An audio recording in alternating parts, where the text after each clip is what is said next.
நம்ம தங்கமயில் வந்து எப்படியாவது சரவணன் கூட எப்படியாவது ஒன்று சேர்ந்து வாழணும்னு வந்து அவங்களும் எவ்வளவோ முயற்சி பண்ணுறாங்க. ஆனால் நம்ம சரவணன் வந்து அதுக்கு வந்து ஈடு கொடுக்காமே போய்கிட்டு இருக்காரு. நம்ம சரவணன் வந்து அஞ்சலி கூட பேசிகிட்டு இருக்கிறத வந்து நம்ம மீனா பார்த்துட்றாங்க. அதனால வந்து நம்ம மீனாவுக்கு ஒரு சந்தேகம் வந்துடுது. ஒருவேளை வந்து மயிலக்கா விட்டுட்டு மாமா வேற ஒரு வாழ்க்கைக்காக ரெடி ஆயிட்டாரோ என்னமோ அப்படிங்கிற ஒரு சந்தேகம் வந்துடுது. ஒரு நாள் நம்ம சரவணன்கிட்டே கேட்குறாங்க நம்ம மீனா, என்னம்மாம்மா ஒருத்தவங்க கூட உங்களை நான் கோயிலில் பார்த்தேன் அப்படிங்கவுமே, அது யாருமாம்மா அப்படிங்கவுமே, அது வேற யாரும் இல்லைப்பா மீனா, என் ஃப்ரெண்டு தான். நீங்கள் ரெண்டு பேரும் வந்து எங்கள் ரெண்டு பேர்த்துக்கு இடையில வேற எந்த இதுவும் இல்லை. அப்படியும் வந்து நான் தங்கமயில் பண்ண துரோகத்தவே இன்னும் என்னால் மீள முடியல. அப்புறம் எப்படி நான் இன்னொரு வாழ்க்கையை பற்றி யோசிப்பேன் அப்படின்னு சொல்லி நினைக்கிறாங்க. அப்படியே யோசிச்சா தப்பு இல்லையே, தங்கமயில் எனக்கு செஞ்ச துரோகத்தை விட இந்த இது பெருசு கிடையாது அப்படின்னு சொல்லிடுறாங்க. இந்த பக்கம் என்னடானா நம்ம தங்கமயில் வந்து மறுபடியும் கர்ப்பமாக இருக்கிறதா நினச்சிக்கிட்டு இருக்காங்க. அவங்களுக்கு வந்து வாந்தி தலை சுத்தல் எல்லாமே வந்துக்கிட்டு இருக்கவுமே நம்ம மீனா கூப்பிட்டு போய் ஹாஸ்பிட்டலில் செக் பண்ணி பார்க்குறாங்க. செக் பண்ணி பார்க்கவுமே அது வந்து டாக்டர் சொல்லிடுறாங்க, நீங்கள் வந்து கன்சீவாக இருக்கீங்க அப்படின்னு சொல்லவுமேனு அவங்களால நம்பவே முடியல. எப்பட்றா திடீர்னு கன்சீவாக இருக்கோம் அப்படின்னு நினச்சிட்டு யோசிக்கிறாங்க.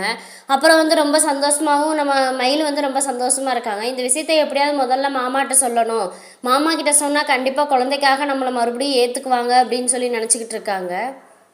அதை பற்றி யோசிச்சுக்கிட்டே நம்ம மீனாவை சரி சந்தோஷங்க்கா அப்படின்னு சொல்லிட்டு போயிடுறாங்க. போகவுமே வந்து நம்ம தங்கமயில் வந்து சரவணனை பார்க்க கோயிலுக்காக வந்திருக்காங்க. எப்படியாவது அந்த கோயிலுக்கு வருவாங்க அப்படின்னு நினச்சிட்டு இருக்கும்போது சரவணனும் அதே மாதிரி வர்றாரு. வரவுமே வந்து நம்ம தங்கமயில் வந்து உங்ககிட்ட ஒரு விஷயம் பேசணுமாம்மா, இந்த இதை படித்து பாருங்க அப்படிங்கவுமே, எதாக இருந்தாலும் டைரெக்டாக சொல்லு, மறுபடியும் உன் நாடகத்தை நம்புறதுக்கு நான் ஆள் இல்லை அப்படின்னு சொல்லிக்கிட்டு இருக்காங்க. இல்லைம்மாம்மா தயவு செஞ்சு நான் கொஞ்சம் சொல்கிறத கேளுங்க அப்படிங்கவுமே, என்ன சொல்லு டக்குன்னு, உனக்கு தான் வேலை வெட்டி இல்லைன்னா எனக்கும் வேலை இல்லாமல் இருக்குமா அப்படின்னு சொல்லி கேட்டுக்கிட்டு இருக்காங்க. இல்லைம்மா நாங்கள் மாசமாக இருக்கேன் அப்படின்னு சொல்லவுமே, கர்ப்பமாக இருக்கியா அப்படின்னு சொல்லி அவங்களுக்கே அதிர்ச்சி ஆயிடுது. ஆமாம்மா உங்கள் குழந்தை என் வயிற்றில் வளருது அப்படிங்கவுமே, அந்த நீ அந்த குழந்தைக்கு நான் அப்பா கிடையாது, நீ எப்படி கர்ப்பமானையோ அதுக்கு நான் காரணம் கிடையாது, அப்படியே நீ கர்ப்பமாக இருந்தாலும் அதுக்கு எனக்கு எந்த சம்மந்தமுமே கிடையாது அப்படின்னு சொல்லிட்டு ஒரு தப்பாக பேசுகிற மாதிரியே பேசிட்டு போயிடுறாங்க. மயிலுக்கு வந்து இது அதிர்ச்சி ஆயிடுது. என்னடா இது மாமா இப்படி பேசுகிறாரு அப்படின்னு சொல்லிட்டு அதிர்ச்சி ஆயிடுது. நம்ம சரவணனும் அதே மாதிரி சொல்லிட்டு போயிடுறாரு.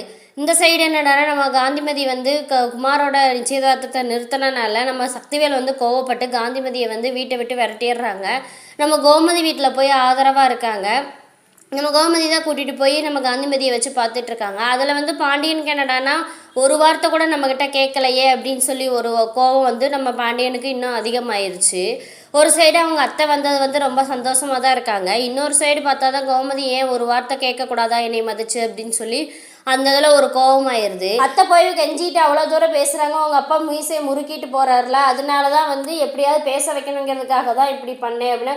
நீ பண்ணுறத பார்த்தா பேச வைக்கணும்னு பிளான் போட்டு கொடுத்த மாதிரி தெரியுதுல்ல, ரெண்டு பேர்த்துக்கு டைவர்ஸ் ஆகிற மாதிரியே தெரியுது அப்படிங்கவுமே, சும்மா இருங்க நீங்கள் வேணுமா பாருங்கள், கொஞ்ச நாளில் அத்தை நான் போட்ட பிளான் கரெக்டாக செஞ்சுட்டாங்கன்னா உங்கள் அப்பா எப்படி வந்து பின்னாடியே சுற்றுறாரு பாருங்க அப்படிங்கவுமே, சரி எப்படியோ எங்கள் அப்பாவே எங்கள் அம்மா விட்டுட்டு போகாமல் இருந்தால் சரி அப்படின்னு சொல்லிட்டு இது பண்ணிடுறாரு.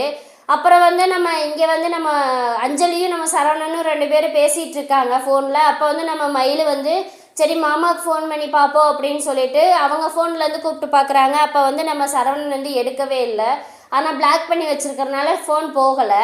அதுக்கப்புறம் வந்து நம்ம சுடர் ஃபோன்லேருந்து ஃபோன் பண்ணி பார்க்குறாங்க. கால் பண்ணவுமே பிஸின்னு வருது. அதுக்கப்புறம் அஞ்சலிகிட்ட சொல்லிவிட்டு இரு அஞ்சலி ஒரு நிமிஷம் பொறு, நான் ஒரு செகண்ட் கால் வருது அதை பேசிட்டு வரேன் அப்படிங்கவுமே, இல்லை சரவணா நீ வேணுமா பாரு, நான் அப்புறம் கூட கூப்பிட்றேன் நீ பேசு அப்படிங்கவும், இல்லை நான் செகண்ட் கால் தான், இரு நான் பேசிட்டு வரேன் நீ லைன்லேயே இரு அப்படிங்கவுமே கால் அட்டன் பண்ணி பேசுகிறாங்க. பேசவுமே மயில் மாமா நான் தான் மயில் பேசுகிறேன் அப்படிங்கவுமே ஃபோனை கட் பண்ணிடுறாங்க.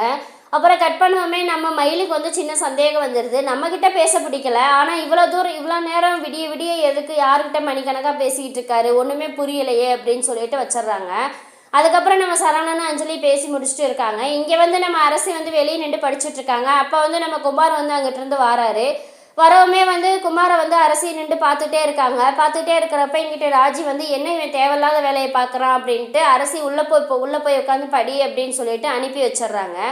அங்கிட்டு அனுப்பி வைக்காமல் இங்கே வந்து குமார் நின்று அழுதுகிட்டு இருக்காங்க. இங்கே வந்து கோர்ட்டில் வந்து நம்மளை வந்து சாட்சி சொல்லி வந்து நம்ம அரசி வெளியே கொண்டு வந்ததை எல்லாத்தையும் நினச்சி அழுதுகிட்டு இருக்காரு. அந்த நேரம் பார்த்து அப்போ தான் வந்து காந்திமதி வந்து கேட்குறாங்க, என்ன குமாரி இங்கே நின்றுட்டுருக்க அப்படிங்கவுமே, ஏன் அழுகிற அப்படிங்கவுமே, ஒன்றும் இல்லை அப்பத்தா, நான் வந்து ஒரு வைரம் என் கையில் கிடச்சதை நான் தான் இப்போ யூஸ் பண்ண தெரியாதாமல் விட்டுட்டேன் அப்படின்னு சொல்லுவேலுமே, அரசியை தான் சொல்கிறேன் அப்படின்னு சொல்லிட்டு, இப்போ என்ன பண்ணுறது, பேசி முடிச்சாச்சு, இன்னும் வந்து உங்கள் அப்பா சொல்கிற பொண்ணை தான் நீ கல்யாணம் பண்ணி ஆகணும், இன்னும் அரசியை நினச்சி ஒன்றும் பிரயோஜனம் இல்லை அப்படின்னு சொல்லுவோமே, ஆமாம் அப்பத்தா, எனக்கு வந்து அப்போயே இப்போ கல்யாணம் பண்ணிக்கணும்னு எனக்கு கொஞ்சம் கூட விருப்பமே இல்லை, ஆனால் அப்போ இப்போ ஒரு வாய்ப்பு அந்த மாதிரி கிடச்சிச்சின்னா நான் அரசியை நல்லா வச்சு பார்த்துக்குவேன் அப்படிங்குமே, அதுதான் இனிமேல் நடக்காதுன்னு ஆகிப்போச்சு, இன்னும் எதுக்கு அதை போய் நினச்சிக்கிட்டே இருக்க அப்படின்னு சொல்லி நம்ம அப்பத்தா ஆறுதல் சொல்கிறாங்க. நம்ம ராஜி வந்து அப்பா பார்த்தார்ல கோச்சிங் கிளாஸு, அதில் கொண்டு போய் ராஜியை 1,00,000 ரூபா கட்டி படிக்க வச்சிட்ருக்கான், அந்த தாங்குறான். ஆனால் வந்து நான் வந்து அந்த அளவுக்கு அரசியை வந்து பார்த்துக்கவே இல்லை, ரொம்ப கொடுமைப்படுத்திட்டேன் அப்படின்னு நினச்சி ரொம்ப ஃபீல் பண்ணுறாரு. என்ன பண்ணுறது, கடைசி வரைக்கும் வந்து நான் அப்பா சொல்கிற பொண்ணை கட்டிட்டு மனசு உறுத்திக்கிட்டே தான் இருக்கணும் அப்படின்னு சொல்லிட்டு ரொம்ப ஃபீல் பண்ணிக்கிட்டு இருக்காரு. இங்கே வந்து கோமதி வந்து எப்படியாவது பாண்டியன்கிட்ட பேசியே ஆகணுங்கிற ஒரு முடிவோடு இருக்கிறாங்க. எப்படியாவது நம்ம அரசிக்கும் நம்ம குமாருக்கும் கல்யாணம் நடக்கணும் அப்படின்னு நீங்களாம் நினச்சிங்கன்னா மறக்காமல் இந்த வீடியோக்கு ஒரு லைக் பண்ணி உங்கள் ஆதரவை தெரிவிங்க.